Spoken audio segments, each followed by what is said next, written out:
आज आपण ग्रामपंचायत कार्यालय जेऊरवाडी येथे महाराजांची जयंती एक उत्साहात साजरा करीत आहोत। सांगायचं एवढंच एक महत्त्वाचं म्हणजे या प्रसंगी आपल्या धर्मगुरूंनी जी शिकवण दिली,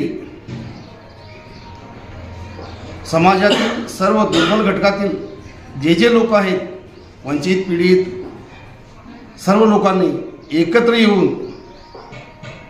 शिक्षणाचा ध्यास घ्यायला पाहिजे। शिक्षणाचा ध्यास घेतल्याशिवाय प्रगती उन्नती होणार नाही। ह्या महाराजांनी त्यावेळेला ओळखून समाजाला एकत्रित करून कसं गुण्यागोविंदानं एकोपानं राहावं त्यावेळेला त्यांनी शिकवण दिली। तरी सर्व समाजातील सर्व घटकातील युवकांना,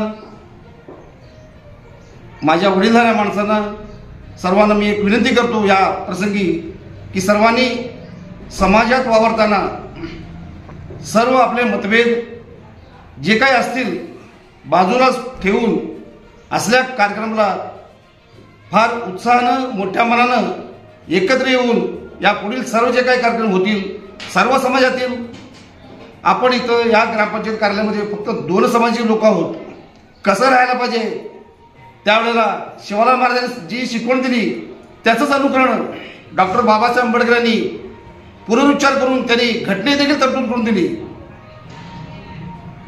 त्यालाच म्हणतात की देवाचं एक रूप असं असतंय की आंबेडकरांनी देखील त्याचंच अनुकरण केलंय। शिका, संघटित व्हा, संघर्ष करा, हेच शिवालाल महाराजांचं बोल होतं।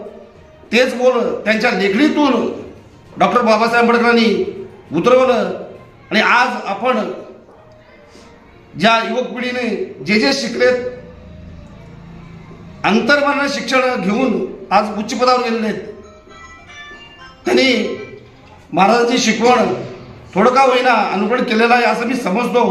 आणि पुढील भावी पिढींना एक आव्हान करतो की आपण शिक्षणाकडं जास्त ध्यान द्यावं, समाजाकडे ध्यान द्यावं आणि एकीनं राहावं, ही माझी सर्वांना शुभेच्छा देतो। आणि आज महाराजांच्या जयंतीनिमित्त सर्व समाजातील सर्व घटकातील सर्वांना मी हार्दिक शुभेच्छा देतो आणि मी माझे 2 शब्द संपवतो। जय हिंद, जय महाराज।